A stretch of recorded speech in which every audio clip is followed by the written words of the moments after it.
What a team! Princess Ada was trying to study a history lesson, but her little sister Dot kept pestering her. Aren't you done with that boring old stuff yet? Dot asked. She wanted to go play, but as usual, her sister was way too busy. Stop bugging me, Ada begged. I have a lot more to learn before I can be queen of the anthill. Just then, their friend Flick appeared at the door. Flick! Dot shouted happily. I'm so glad that you're here. You know how to have fun, not like some people I know. I don't have time for fun, Ada said with a sigh. Everyone has a time for fun, Flick replied as he turned Dot upside down. Dot squealed with joy. Flick, do you want to play a game with me? She asked. Actually, I came to see if you two wanted to listen to a story, Flick explained. Ada was tempted. Flick was famous for his stories, full of daring deeds and happy endings. But those were fairy tales. This was real life. And she had a lot of work to do. I'm sorry, Flick, she said. Maybe another night? I just don't have time tonight. I really do have to study. I don't feel like listening to a story anyway, Dot said. Let's go play outside instead.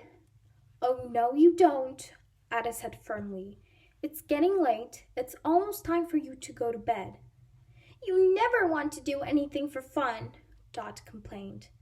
All you want to do is read about the ants that used to live in that spooky old ant hill. You mean the hill that's on the other side of Ant Island? Flick asked. Yes, replied Ada.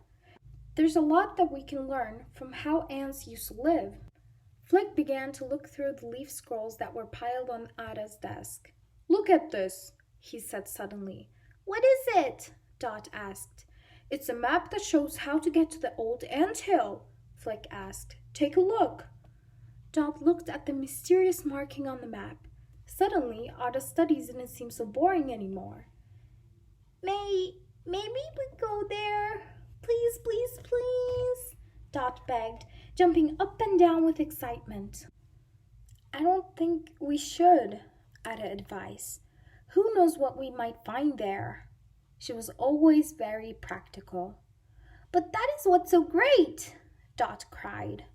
It'll be like a great big surprise. Besides, you can't learn everything from a book, Ada, Flick added. Some things you have to go and find out about for yourself. Ada thought it over. All right, she finally agreed. Let's go tomorrow. Early the next morning, with the sun barely up, Dot shook her sister awake. Let's go, she said excitedly. This is gonna be the greatest adventure ever. That's what I'm afraid of. Ugh, Ada muttered as she slowly got out of bed. When Dot and Ada met Flick, a little while later, Ada was wearing a backpack. What's all that stuff? Flick asked. Supplies, Ada said. I like to be prepared, you know. She pulled out a map and started leading the others down a trail. But after a few hours, the ants were completely lost. How about this way? Asked Flick. Ada was completely frustrated. Nothing is where the map said it would be, she said. Said Flick. Why don't you two wait here while I go ahead and explore a bit? I'll see if I can spot the old anthill. I'll be right back. Wait, called Ada, but Flick was already gone.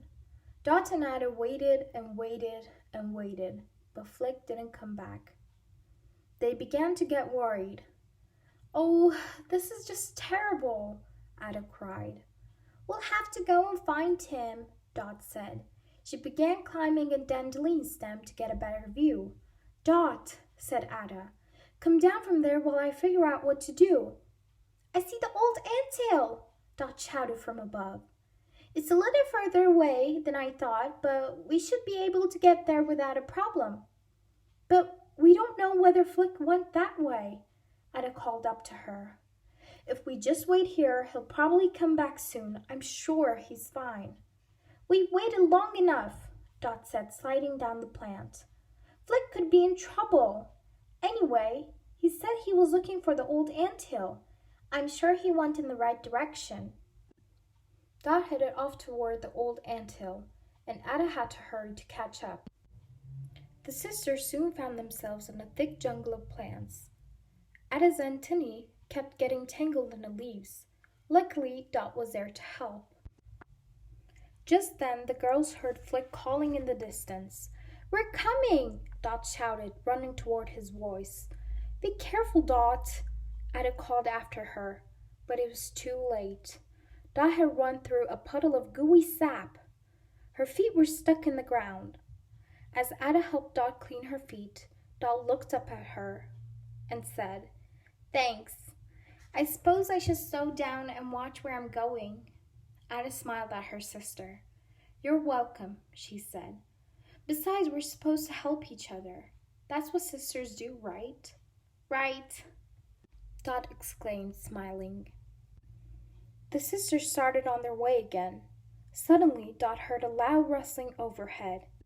She looked up and saw a bee knock a chunk of pollen over the side of a flower. "Look out!" Dot shouted. She pushed Ada out of the way just as the pollen thwacked the ground. "Thanks, sis," Ada said. "Your quick thinking saved me." Flick's shouts were louder and closer now. "Help!" he cried. Ada and Dot ran toward the sound, and soon they found him. He had slipped into a canyon, and he was stuck there, just out of reach. Dot started to scramble down toward Flick. "Whoa!" Ada cried, holding on to Dot from behind. "If you go down there, we'll have 2 ants in trouble instead of 1. "What should we do?" Dot asked. Ada thought for a moment.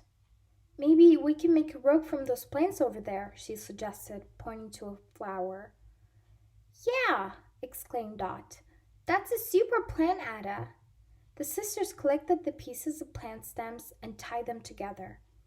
Ada threw the rope over the edge. Flick grabbed on.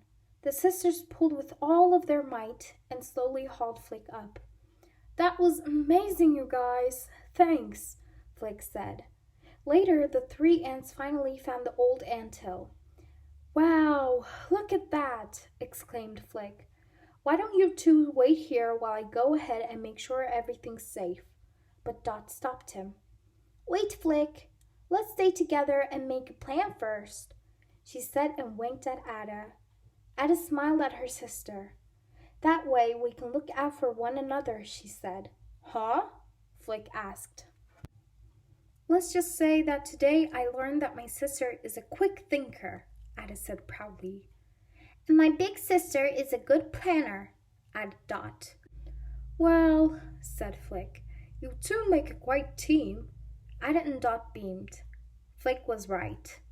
They were a great team.